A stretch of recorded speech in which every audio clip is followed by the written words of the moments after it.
The story began with a boy named Alec fishing alone. He was interrupted by a man named Eldest, who asked if he liked magic. Eldest began training Alec. As he taught him a spell, he instructed Alec to think of future friends in trouble. Alec followed the instructions and managed to cast the spell, though he thought it was difficult as it took him all day.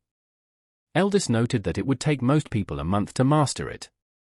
Alec was excited to learn another, but Eldest said they were done for the day. Eldest decided to rest while fishing, which annoyed Alec, who wanted to keep practicing. Eldest mentioned that Alec had a talent for magic and would become a first-rate mage even without effort. Alec wondered why Eldest was teaching him, but before he could answer, Eldest felt a fish bite and asked for help, seeming to know nothing but magic. Alec helped him catch the fish. Alec continued his magical studies until one day Eldest announced he was leaving the capital, advising Alec never to become a court magician. Alec wondered why he had been taught. Eldest revealed it was because he owed a favor to Alec's late mother. Alec watched him leave. Several years later, Alec discovered that Eldest had graduated top of his class, became a court magician, and was later fired. Alec wondered if that was why Eldest had seemed sad. Deciding to follow in his footsteps, Alec vowed to change the court. However, after becoming a court magician, he too was fired. The Crown Prince Regulus reprimanded Alec, stating his job was to assist with magic, which he failed to do in the last battle. Regulus said he had fought on the front lines while others did their part, but Alec had only cast support magic. Alec tried to explain his reasoning, but Regulus refused to listen, believing support magic was all Alec could use.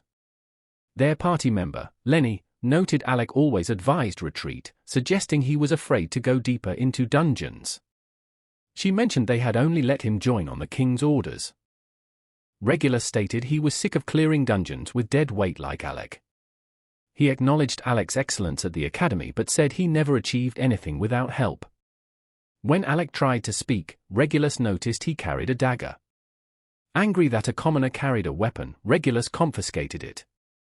Alec said he would need weapons on deeper floors, which further annoyed Regulus, who declared that in his party, everyone simply followed orders. Regulus removed Alec's court magician robe, declared him unworthy, and the party left him behind. Reflecting later, Alec thought about how he had researched everything to ensure he knew what Regulus needed, knowing the prince might die if they went to the 30th floor. He had tried every way to help them, wanting their trust, but realized it was futile. He believed there might still be time to help Regulus, as the king had hired him for that purpose. He went to the castle with a plan, but guards stopped him, as he had been stripped of his title. Lenny reminded him he was just a commoner now. She dismissed the rumor that he had reached the 68th floor alone as false, since no one had passed the 38th. Alec asked her to give a message to the king to help Regulus, but she tore it up and ordered the guards to take him away. Walking through the city, Alec felt he had failed Eldest, as his 4 years as a court magician had changed nothing. He ran into his friend Yora, who immediately hugged him. Alec told her everything and apologized for his poor mood, even though they hadn't seen each other in 4 years. Yora said she also hated the capital, where everyone believed old-fashioned ideas about nobles and commoners. Alec worried someone would hear her loud talking, but she told him to calm down as no one was around. Yora said she was glad about what happened to him and reminded him of her promise to get him into her party. She revealed she had come to the capital to invite him to join her. Alec called himself a useless court magician, but Yora said he was the only one her party needed. She added that all his old party members planned to come convince him to join but wouldn't force him if he still wanted to be a court magician. Hearing this, Alec cried and agreed to go with her. Yora welcomed him back. In a carriage, Yora told Alec he could sleep as they were far from their destination. She wondered if something was bothering him. He was thinking about how Eldest had been right to warn him against becoming a court magician. Meanwhile, Lenny told Regulus that Alec had left the capital. Regulus mentioned Alec was the academy's greatest student, and he had been excited to work with him, but Alec turned out to be a coward. Lenny noted a noble son would replace him and said the world would know Regulus's name after they conquered the dungeon. Alec and Yora reached the dungeon city of Fisel. Alec was surprised by the number of adventurers. Yora said it was a great city where people were prejudiced against adventurers. She was excited for him to register at the guild, but the receptionist, Misha, immediately rejected him, explaining he needed a license to go past the 30th floor, granted only after 2 years with the guild. Yora said a girl named Cara was supposed to handle it, but Misha said Cara had just come and threatened her. Yora felt dumb for letting Cara handle such an important task. She told Alec their party was on the 52nd floor and couldn't wait 2 years. She suggested warming up on early floors, but they struggled on the 2nd floor. Yora used a boost spell on Alec, who defeated monsters, but their numbers kept increasing. Alec thought something had disturbed their nest. Yora made a shield and moved forward. Alec tried to stop her from going alone, but she knew he wasn't at full strength. Alec told himself he was no longer a court magician and must save Yora, so he shot fireballs. The monsters surrounded him, but Yora protected him with a barrier. Alec summoned lightning to wipe them out. A giant worm appeared and grabbed Yora, but Alec burned it without worry, having faith in her ability to protect herself. Yora was glad he was back to his usual self. The narrative flashed back to their academy days, fighting a monster that attacked Yora's party with elemental breath. She blocked it with magic but was exhausted as the monster used all 5 elements. Alec combined the elements and fired a powerful beam, destroying the monster instantly. Everyone celebrated their victory and setting a record by clearing the 68th floor. At the Academy's graduation ceremony, other students noticed Alec and his party were absent. Everyone knew they had gone to set a new dungeon record. They worried something had happened, thinking the task too risky. Suddenly, the party arrived, shocking everyone by announcing they had cleared the 68th floor. A girl named Rosa presented their degrees. They called her by a nickname, which angered her, leading her to punch their heads, though they kept teasing her. Afterward, Alec told his party he planned to become a court magician. Cara thought it a good decision for earning money. Alec wanted to earn enough to put his father at ease, as he had raised Alec alone after his mother's death. He also felt he needed to do it for Eldest. He mentioned he always thought they would become adventurers but realized it lacked stable income. A party member named Rain said if Alec joined them, they could be the strongest party, as they were the academies for greatest geniuses. Cara told Rain to stop praising himself, which annoyed him as he believed he would have been top student any other year. Yora said even on different paths, they would recruit him once they were famous. Alec promised to team up with them in the future. In the present, Yora threw a welcome party for Alec. She got drunk and complained about him almost burning her with his last attack. She yelled until she fell asleep, so Alec covered her with his coat. A man named Stans interrupted, but Alec ignored him, making Stans angry. Stans tried to hit Alec with a bottle, but Alec blocked it with a shield. Stans revealed he knew who Alec was and wondered what an elite was doing there. He showed a license, offering it as an apology for soaking him with alcohol, but said Alec needed to demonstrate his magic first. Alec wondered who Stans was, and Yora noted he was the guild master. Stans took them to the guild's underground training arena, stating Alec needed to impress him with magic to get the license. Yora thought it was bad timing after the dungeon, but Alec didn't mind, not wanting to waste the opportunity. Stans introduced himself properly, and Alec realized he was a powerful mage who once led an S-ranked party long ago. They began fighting. Alec attacked with lightning, and Stans countered with water balls, both dodging. Stans used an enhancement spell for speed, surprising Alec with his swiftness. Stans tried to punch him, Alec blocked with a shield but was sent flying into a wall. Alec started smiling, confusing Stans. Alec noted he had gotten into the habit of always supporting others as a court magician but was no longer bound by those rules. He made a mana sword and rushed Stans, who threw water balls that Alec cut. Stans rushed back, but Alec rained down lightning and attacked with his sword. Stans was impressed. Alec thought he passed the test, but Stans said he was just getting started. Stans summoned 2 dragon claws and charged. Alec dodged but was surprised to see the ground destroyed. Alec hit him with lightning, but Stans said it wouldn't work. As Alec blocked with a shield, Stans said he couldn't win by running. Stans used the claw's ability to heal, and Alec attacked to stop the healing, but Stans told him to try harder. Alec dodged a punch and landed a hit, but Stans continued attacking as if unhurt. Alec defended with his shield and stabbed with his sword, but it couldn't break Stans's skin. Stans tried to crush him, but Alec dodged and landed another hit before falling to the ground, out of mana. Stans declared the fight over. Rain arrived, calling Stans pathetic for using his most powerful skills. Stans told Rain to be silent, saying he was going to pass Alec anyway. Rain mentioned he heard what happened to Alec at court and was angry at the capital's focus on lineage and title. He was amazed Alec endured it for 4 years but was annoyed by Yora's look. Yora agreed with Rain, but he told her to be quiet. Misha entered, panicking. Stans pulled her out, and Yora wondered what was wrong. Yora told Rain everything, making him angry that Alec had to babysit Regulus without even carrying a weapon. She mentioned they called his support magic useless, confusing Rain, as Alec never used such magic, meaning he learned it from scratch for Regulus. She added they called him useless and banished him, making Rain angrier. Alec woke up. Yora told him he got the license, making him happy so he could go to the dungeon.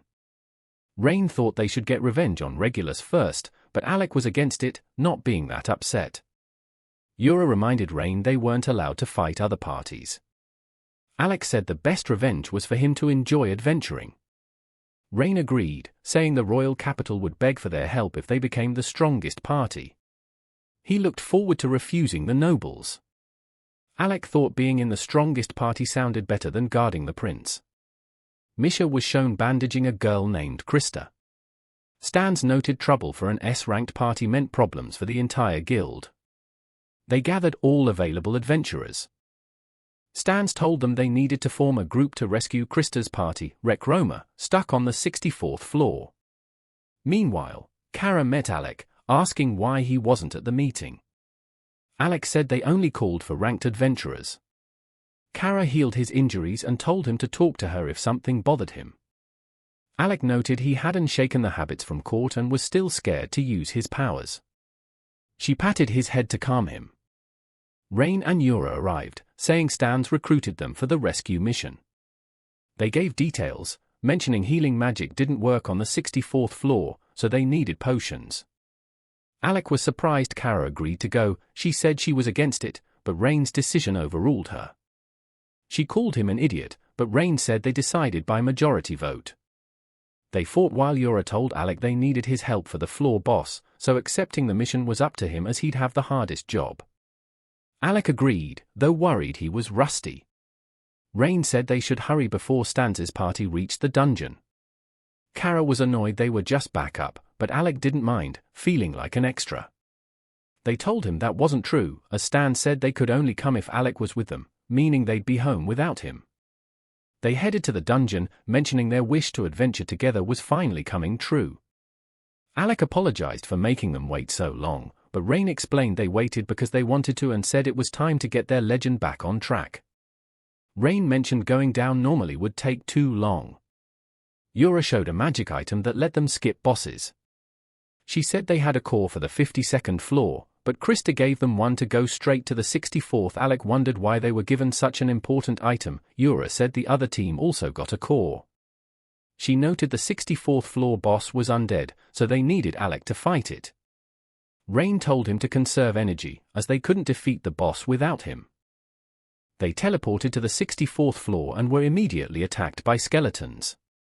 Rain took out his spear and attacked. Alec was surprised to see an artifact. Cara said it suited him as an unbreakable spear. Alec felt weird doing nothing and asked Rain if he needed help, but Rain told him to leave weak monsters to him. Alec sensed something behind him and fired lightning, but nothing was there. He used his mana sword again, making a Grim Reaper appear. Rain said he'd heard of invisible monsters and didn't know how to deal with them but was sure Alec could handle it. He was glad Alec finally had people depending on him. Alec jumped and slashed the monster, turning it to dust. He asked if his friends knew about the monster.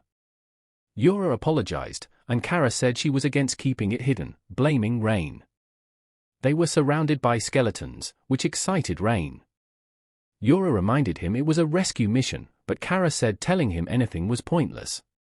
Rain and Alec attacked, but Alec wanted to take them all out at once, telling everyone to get behind him.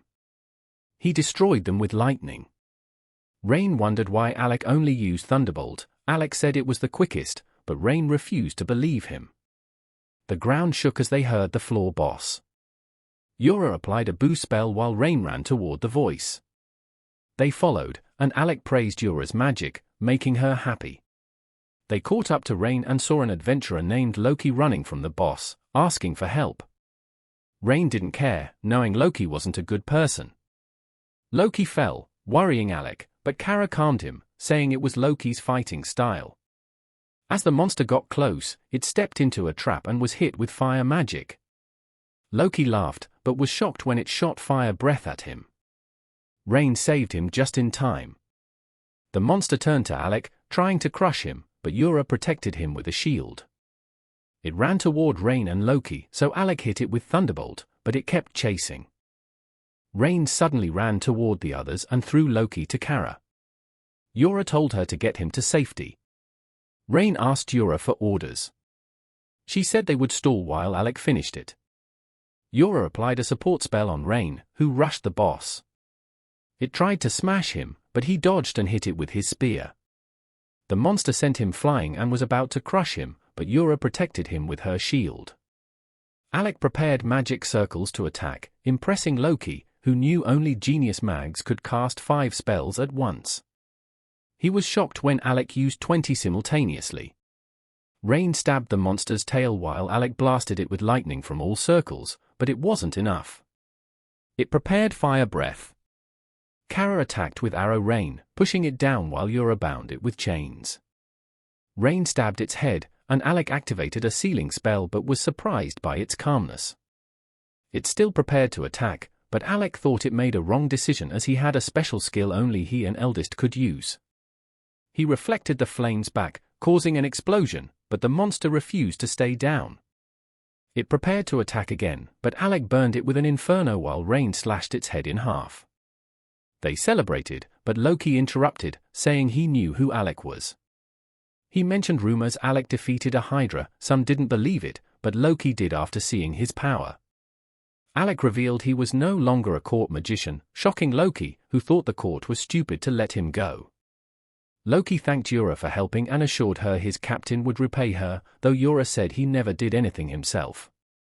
Loki asked for potions, as he gave everything to his party, who were still fighting a tougher floor boss. Everyone was surprised. They realized there were 2 bosses. Loki said he was ordered to distract the one with lower IQ.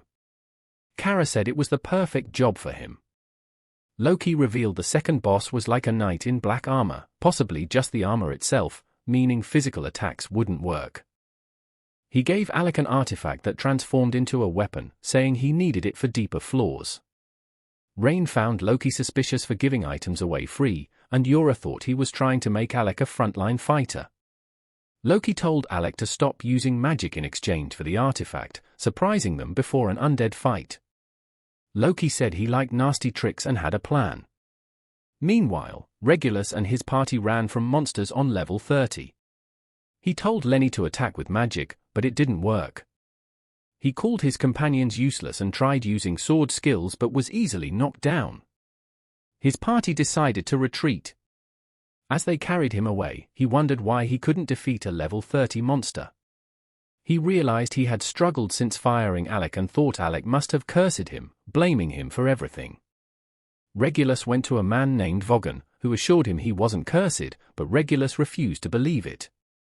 He thought if Vogan was right, everything was his fault, which he found impossible, so he remained convinced he was cursed. He couldn't believe he couldn't pass level 30. Vogan said it was because he couldn't use support magic there. Regulus said he didn't need it, as only cowards used it. He thought if Alec didn't curse him, he must have done something else. Vogan was surprised Alec hadn't told Regulus about the magic restriction on level 30.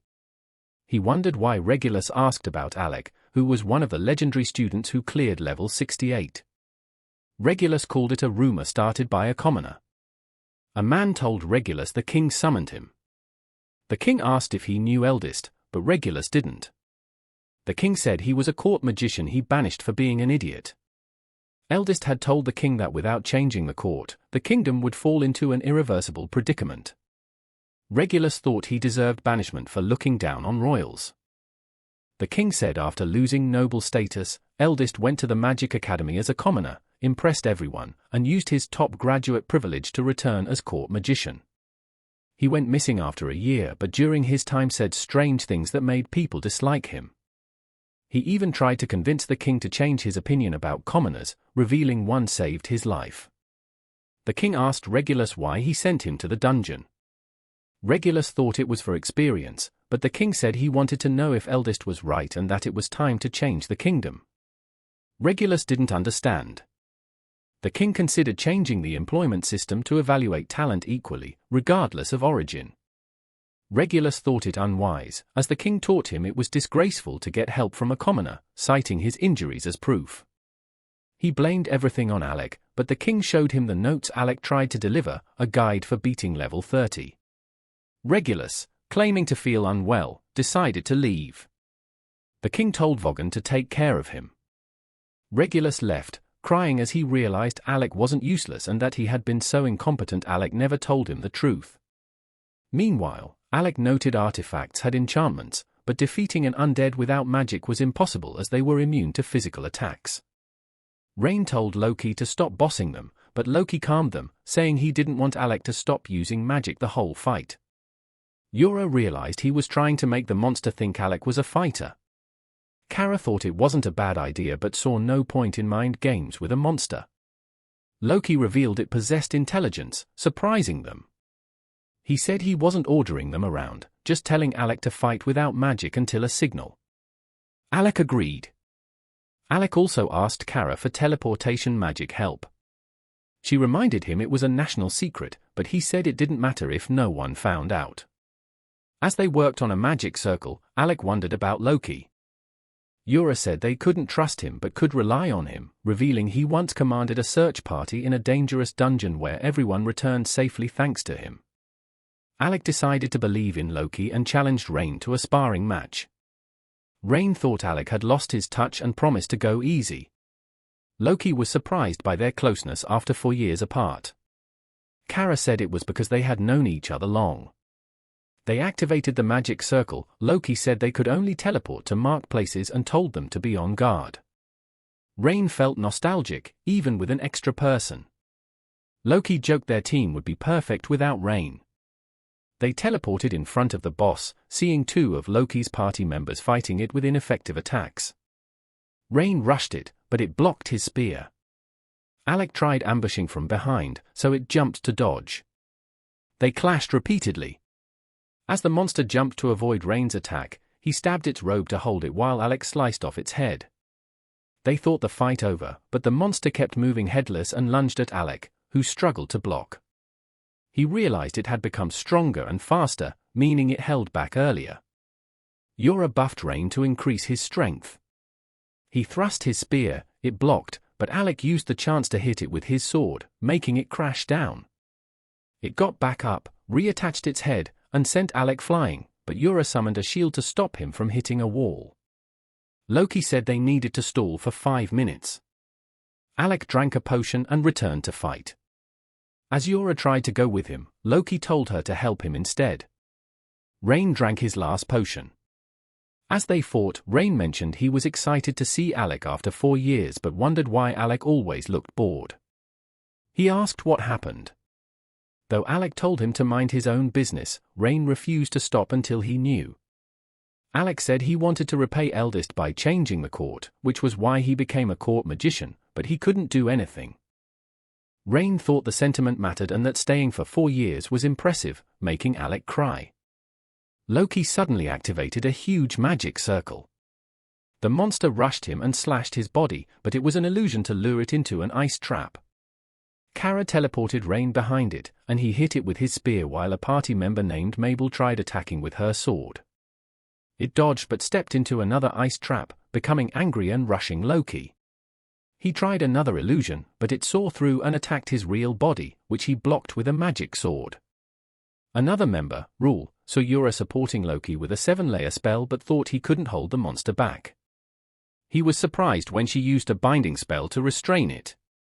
It still hit Loki, but as he fell, he told Alec to show his true power. While Yora held the monster, Alec surrounded it with magic circles.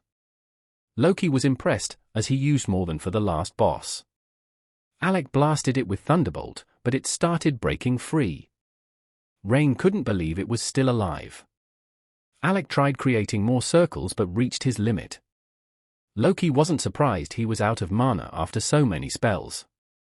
Alec recalled being fired by Regulus but welcomed by friends who believed in him. He didn't want to let them down. He went beyond his limit and combined circles to summon a lightning beast, which everyone thought was insane. The monster broke the chains and rushed forward, but the beast overpowered and crushed it with its fangs. Alec fell, happy he protected his friends, who said they were glad to have him back. Rain reminded him of their game where the first to fall loses and gets a penalty. Alec realized Rain let him fall to win but knew the game wasn't fair for Alec.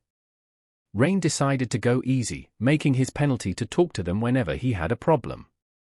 Loki's party joined them, Rule thanked Alec for saving them, and Mabel invited him to explore another dungeon, but Yora said he already had a party. Loki said Alec was the most talented mage he'd met and they couldn't have won without him and his friends. Rain and Cara thought he owed them. Loki agreed to repay and asked if Alec wanted a recommendation, which Alec didn't understand. Rule explained it was needed for promotion to S rank and promised to take care of it. Rain decided to believe Rule, who was nothing like Loki, making Loki realize nobody trusted him. Rule thanked Alec again before leaving. Alec's party celebrated completing their mission. He returned to Misha, who couldn't believe they defeated the 64th floor boss, noting Stans hadn't even made it in time. She gave him his reward, but as he prepared to leave, Stan stopped him, saying he had a visitor.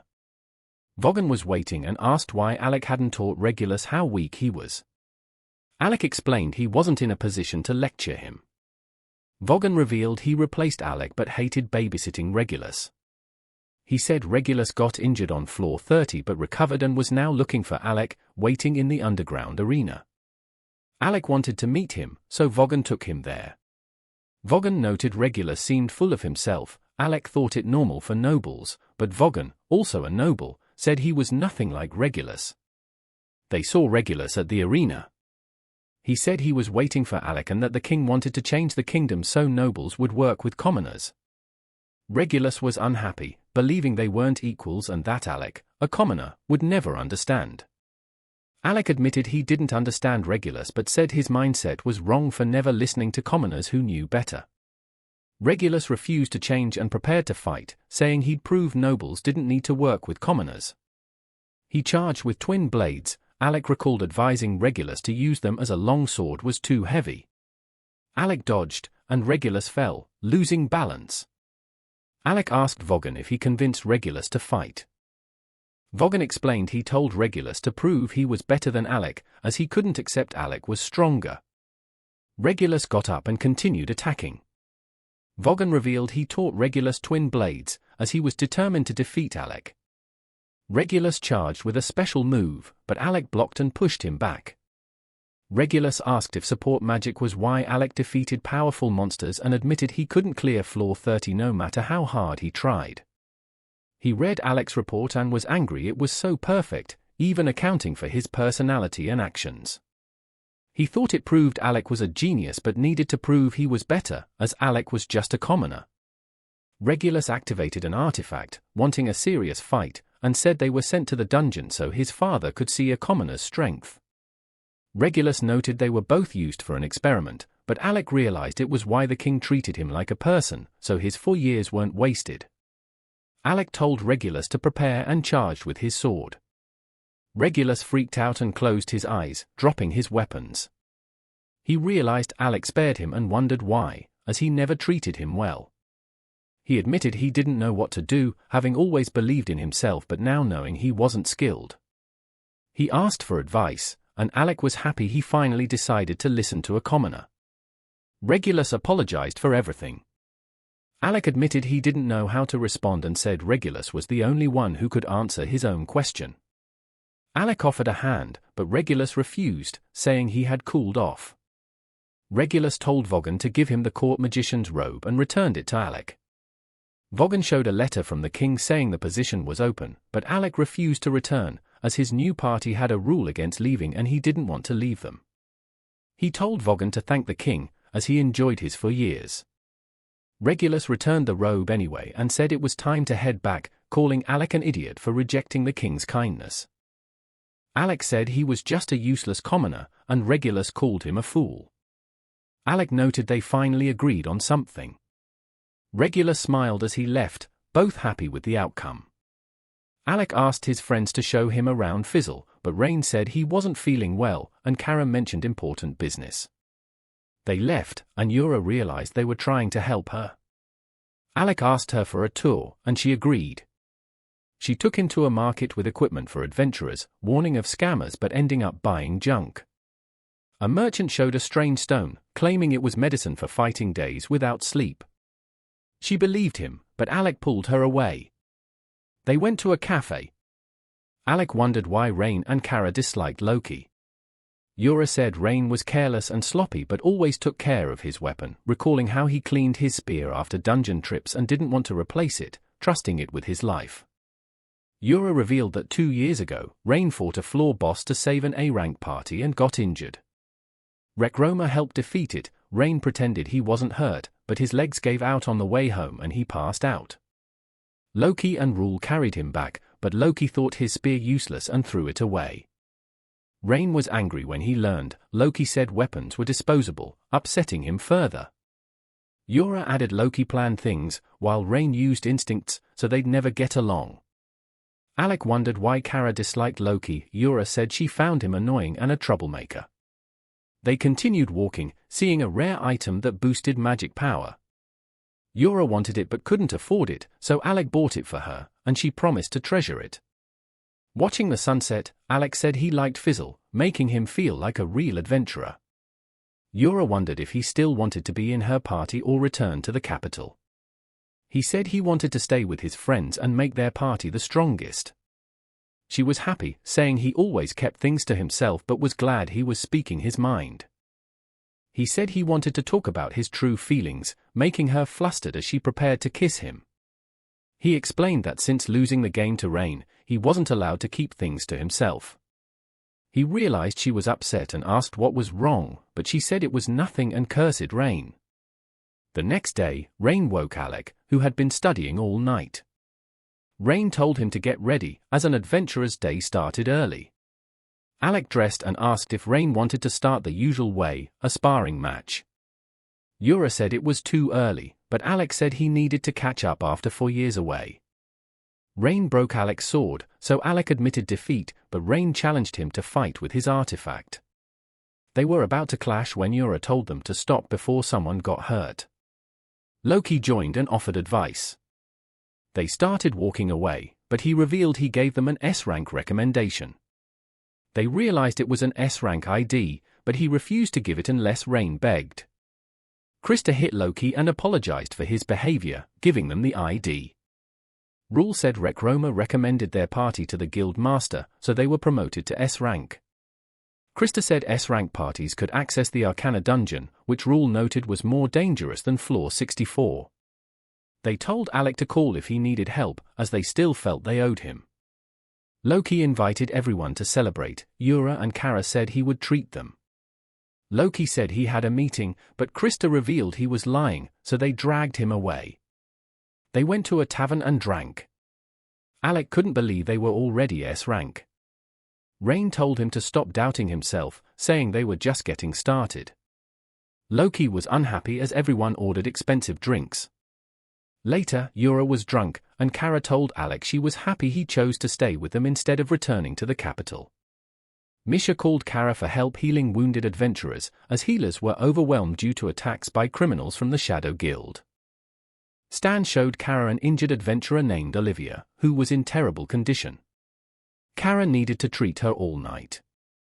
Olivia grabbed Cara and asked to be healed so she could find a traitor. Cara said she needed time to recover. Olivia tried to act tough but collapsed. Cara treated her wounds, noticing old scars from countless battles. She knew Olivia was from the Nameless party, one of Fisel's best sword fighters, and wondered who did this to her. The next day, Alec was at the library checking records on the Arcana dungeon when a boy named Lur interrupted. Lur said he knew Alec and asked what he could do for him. Lur wanted special parfaits at a cafe.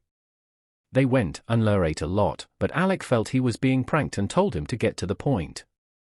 Lur revealed he was a member of the S-rank party Nameless and had heard how Alec's party reached S-rank after he joined.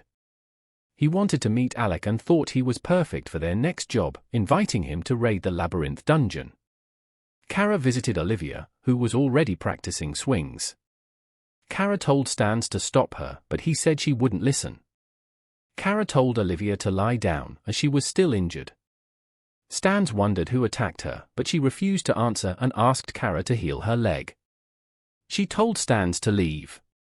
Cara healed the leg, saying she could walk soon but needed time to recover. Olivia apologized for being rude and promised to repay her. Cara suddenly kissed Olivia's forehead, saying it was a charm to help her relax, recalling her mother doing the same. Olivia said she was thirsty, so Cara gave her tea. Olivia said she was hungry, so Cara left to get food, but Olivia put a drug in her cup. Meanwhile, Alec told his friends about Lur, not having accepted his offer yet. Rain noted Lur looked like a boy but was actually older than all of them, an elf. Alec recalled Lur saying Nameless would head to floor 72, planning to clear it quickly to grab the dungeon core. Lur wanted Alec to come at the end and keep the core, revealing Nameless was in a hurry to make the Shadow Guild pay for hurting their friend. Alec realized Lur wanted him to handle the dungeon so he could take down the Shadow Guild and gave Alec a core for floor 72. Rain didn't trust the offer, but Yora thought Lur wouldn't set them up, as he kept Nameless together. Rain took the core, knowing Olivia was from Nameless. They decided to visit her, but Misha told them something happened to Cara. She wasn't feeling well, as Olivia had drugged her. Misha thought Olivia went back to the labyrinth, not fully healed, so the Shadow Guild would kill her. Rain thought she'd be fine as an S-rank sword fighter and told Cara to calm down, as she wasn't acting like herself. Cara said Olivia mentioned a traitor, so someone was helping the Shadow Guild. She was determined to save Olivia, saying she'd go alone if necessary but knew her friends wouldn't let her. Rain said they were planning to raid the labyrinth anyway and could find Olivia. They headed to the labyrinth. Yora noted it had teleporters everywhere.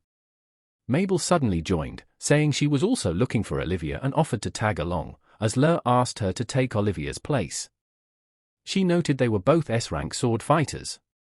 She touched Alec, saying she wanted to see his magic again, upsetting Yora, who said they didn't need her, as their party cared about team dynamic. Rain explained Nameless acted like for solo adventurers who only worked together in dungeons. Mabel said Olivia was stoic but kind at heart. A flashback showed Olivia practicing swings, wondering why Mabel hung out with her. Mabel said they were friends. Olivia said she preferred to be alone and joined Nameless only to clear dungeons, but Mabel invited her on a raid, and Olivia agreed. Back in the present, Mabel said Olivia showed up for the raid. Yora refused to let her tag along, but she begged to find Olivia. After she left, Rain gave Alec a bracelet, telling him not to lose it as it was their secret weapon. They entered the labyrinth. Cara set teleportation circles in case traps split them up. Rain mocked her for behaving like a little girl at the guild, so she kicked him away, and he activated a trap. Alec rushed to his side but also triggered a trap, and both were teleported away. Alec found himself surrounded by monsters. He blasted them with Thunderbolt, but one attacked from behind. Cara shot it down, explaining she reached him because of their bracelets, called Mobius rings, which came in pairs to prevent separation. She said not to worry about Yora, as she was with Rain, a capable fighter. Alec and Cara cut down monsters and explored, stopping when they saw a bandage, realizing Olivia was nearby. The scene cut to Rain and Yora running from monsters. Yora created an earth wall and told Rain to aim for their boss. He rushed forward as she buffed him, charged past monsters, and sliced off the boss's head, causing the rest to panic and run. She praised him, and he said he deserved it but told her to help Alec get his confidence back. They stopped at a monster's corpse, a floor boss. Yora wondered who defeated it in one slash. Rain said only one person could, the Blade Master, Mal. Mal was shown talking to the Shadow Guild boss, who was impressed Olivia didn't stand a chance. Mal said he knew how she fought, as they knew each other. The boss wondered why Mal worked with them. Mal said they shared a goal, but his wish was different, to get stronger. Guild members reported intruders on floor 72. Mal hoped the person he was looking for was among them, but the boss ordered his men to get rid of them. Alec and Cara found Olivia, who said their timing was perfect as she needed healing. Cara refused, knowing she would run off again. Alec said he wasn't a healer and explained Cara wanted to take her back, as she was worried. Olivia told them not to get in her way and apologized to Cara for not repaying her. Cara said she didn't understand healers, who don't ask for repayment. Alec stopped Olivia from escaping while Cara asked why she returned. Olivia said she needed to settle things with the traitor, her master, who she blamed for her mother's death. She activated a teleporter. Cara rushed to her, and they all teleported away, finding themselves in a monster nest. Alec charged in. Olivia wanted to join, but Cara told her to wait and healed her, noting it would take time to prepare an escape teleport spell. Alec was vastly outnumbered. Olivia realized he needed help. He struggled with an ogre, unable to hit its weak spot, but she instantly cut it down, amazing him as he didn't see her move. Cara said her teleport was almost ready but was suddenly dispelled. Alec realized they couldn't use spells due to a magic eater in the area. Olivia said he lacked practice. As she eliminated monsters, Alec realized she was the opposite of Rain, cold and sharp. He didn't want to be underestimated, so he fought on. She said he had potential but hadn't mastered his weapon, telling him to treat his sword like part of his body. They heard a bell ringing. Olivia said they couldn't defeat all monsters and needed to take down the magic eater to escape. Alec promised to deal with monsters while she looked for it. Cara told her where to find it but noted too many monsters in the way. Olivia rushed toward them. Alec thought she was reckless, but she easily cut them down. He distracted other monsters, but one attacked from above. He pushed it back, but it continued, and he struggled as there were too many. He rushed toward an ogre, and the monster crashed into it. He thought it was done but was impressed it recovered. Olivia slaughtered monsters in her path, found the magic eater, stabbed it, and destroyed its bell. Cara said they were ready, so Alec blasted monsters with Thunderbolt while Olivia rushed to her. Olivia told them to hurry, as monsters found her. Alec burned them and told Olivia to take his hand. They escaped. Olivia wondered why Alec hadn't told her he was a mage, saying she looked silly giving swordsmanship advice. She thanked him for saving her, admitting she wouldn't have survived alone.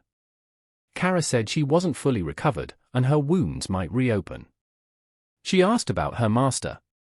Olivia revealed that after her mother died, she was alone until Mel took her in, taught her swordsmanship, and raised her like a daughter. She trusted him more than anyone. But after she defeated monsters in a dungeon, he suddenly attacked, thinking she would die. He wanted her to know the truth first. He killed her mother. She survived and later learned he was in the same party as her mother. She couldn't believe she had looked up to her mother's killer. She showed Alec and Cara the scar he gave her, saying he took everything. Alec gave her his robe, saying he was impressed by her fighting and understood feeling like nothing was left, but friends showed him he was wrong. Olivia said she had no friends, but Alec noted Lur wanted to make the Shadow Guild pay for hurting her, and Cara said she couldn't change the past but could heal her whenever injured. Olivia knew Lur and Mabel tried to help but thought they didn't know how scary Mel was. Alec said they would fight in their place. Returning to Rain, he said he hated the dungeon for its traps, and Yora told him to stop touching everything. She worried about Alec and Cara finding the person who defeated the floor boss, but Rain told her to be quiet as he heard people approaching. Shadow Guild members appeared. One ate a core as he approached Yora and Rain, who thought he was crazy, as people weren't supposed to eat cores. He realized they were intruders and ordered an attack, but they were no match. Rain said the core didn't make him stronger and asked if they were looking for the dungeon core on the last floor. The man refused to answer, but Yora used chains to torture him, making him admit their boss ordered them to steal it. Yora asked if he knew Mal. The man said he worked with them. Rain knew they weren't in charge and suggested taking them to the guild, but an earthquake occurred. The man revealed he absorbed the dungeon core's power by eating it. The ground shattered as he unleashed power, and Yora lost consciousness. He broke free, took her away, saying he finally got what he was after. Rain chased, noting he would take her to the dungeon's bottom. Returning to Alec, he told Olivia he used to be a court magician and enjoyed studying magic. She thought he made the right choice becoming an adventurer, but Cara noted their friends weren't there yet, revealing they decided to meet there if separated.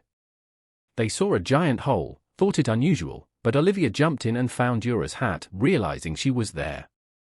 Yora woke up, seeing the man reporting to his boss, Goro, who greeted and apologized for the man's treatment. She asked why they didn't kill her, but he refused to answer, happy she behaved like a cornered animal. Mal told him not to touch her, and she recognized him as the Blade Master. Rain suddenly appeared above them and stabbed the man from behind. Goro took out a weapon to defend himself. Rain realized he used a mana sword. The man was still alive, as the core made his body stronger. He noticed Yora's Mobius ring, removed it, and said it wouldn't save her. Rain asked what he meant by getting what he was after, but Goro just told him to do his job. He knocked Yora out and told Mal they should get to work. Rain threatened to kill them if they touched her, but they ran away. Goro stopped him from chasing, revealing he was the Shadow Guild's most famous member. They fought. Rain realized something was strange about his weapon but knew it wasn't an artifact. He destroyed it and impaled Goro but was surprised he was still alive and freaked out seeing his blood. Goro said he didn't like Mal, who did nothing but stand around and acted like the boss. Goro got back up, chanting as his blood returned to his body, instantly recovering and repairing his sword. He said Rain was about to meet his end. Rain wondered what magic he used, never having seen it before, and stabbed him again. Goro said he never learned, as his blood magic made him stronger whenever hurt. He pushed Rain back, summoned a whip, wrapped it around Rain's leg, and smashed him to the ground. Goro thought he was done and mocked him, but Rain got back up, saying it wasn't over. He called his artifact, which flew toward Goro, who dodged, but Rain suddenly punched him away. A flashback from 6 years ago showed Rain preparing to fight Alec, who used a magic sword. Rain used a practice weapon but was confident, as he never lost a duel. He fought but was pushed back. Cara and Yora wondered if he would lose for the first time, as his spear was no match. He spun it around but accidentally dropped it, almost hitting Rosa. He prepared to fight with his fists, but she interrupted and scolded them for the mess. Afterward, Alec thought Rain let his weapon go to distract him, as magic swords drain mana, leaving users open if they lose focus. Rain pretended he didn't accidentally drop it and called himself a genius, but Alec thought he just put pressure on himself. Back in the present, Rain continued attacking Goro, noting Alec was a genius at offensive magic, Yora at support, and Cara at healing. He admitted he couldn't use a single spell but was a genius at fighting and knocked Goro down, saying blood magic wouldn't help if he beat him to death. Goro got back up and used a spell to summon a vortex, attacking Rain. The scene cut to Lur, as Stans asked why he chose Alec as a raid partner. Lur explained he heard rumors about Alec, wondering if it was true he could use all 5 elements. Stans thought it unlikely unless he saw it himself and also didn't believe Alec set the floor 68 record. Mabel interrupted, noting Olivia went into the labyrinth alone. She said not to worry, as Alec and his friends went after her, but Stan said his plan was ruined, as he waited for the perfect chance to attack the Shadow Guild. He asked if Alec could use all 5 elements. Mabel said she only saw fire and lightning. Lur wondered if those were the only elements he could use, but Stans thought he might be hiding his powers and said they should look for him in the labyrinth, as it was dangerous. Returning to Rain, he was about to get burned, but Alec suddenly arrived, using a reflect spell to send flames back. Rain said his timing was perfect and was glad to see Cara and Olivia but realized Goro was still alive. Olivia knew he used blood magic, incredibly difficult to deal with. Rain said Yora was kidnapped and the Blade Master worked with the Shadow Guild, surprising Olivia. Cara wondered why they took Yora. Rain told the others to look for her while he dealt with Goro, but Cara hit him and used a healing spell. She took his bracelet and told Alec to help defeat Goro, who summoned flames, but Alec reflected them again. Cara and Olivia ran past Goro. Rain recalled his spear, telling Alec Goro was no match for reflection magic. Stans and others in the dungeon talked about demon cultists in the Shadow Guild with seals in their bodies. Their leaders were called title bearers, and Stans noted they were dangerous, willing to sacrifice anything to get stronger. Goro activated his sorcery seal, transforming his body, and bit Rain. But Alec summoned lightning, so Goro jumped away, dodging thunderbolts. Alec realized Goro's speed was insane and created a huge magic circle above, blasting him with lightning. Goro screamed in pain, bleeding, but used magic to turn blood into mana, saying Alec's attacks couldn't kill him unless he ran out of blood. He used blades to attack. Alec created a barrier but Goro destroyed it. Rain suddenly appeared behind him, so Goro attacked, overpowering him as Rain couldn't keep up with his speed. Goro mocked him for calling himself a genius fighter but being no match. As Rain fell, Goro revealed he was a title bearer with the ability to surpass limits. He threatened to kill Rain if Alec tried anything, but Rain suddenly stabbed him and burned the tip of his spear. Another flashback showed Rain fighting a boy who easily defeated him, telling him he'd never win against a genius. Rain promised to surpass him and trained hard, but one day the boy fell ill. Rain was angry they'd never fight again, as he wanted to defeat him. The boy told him to consider himself the winner and call himself a genius.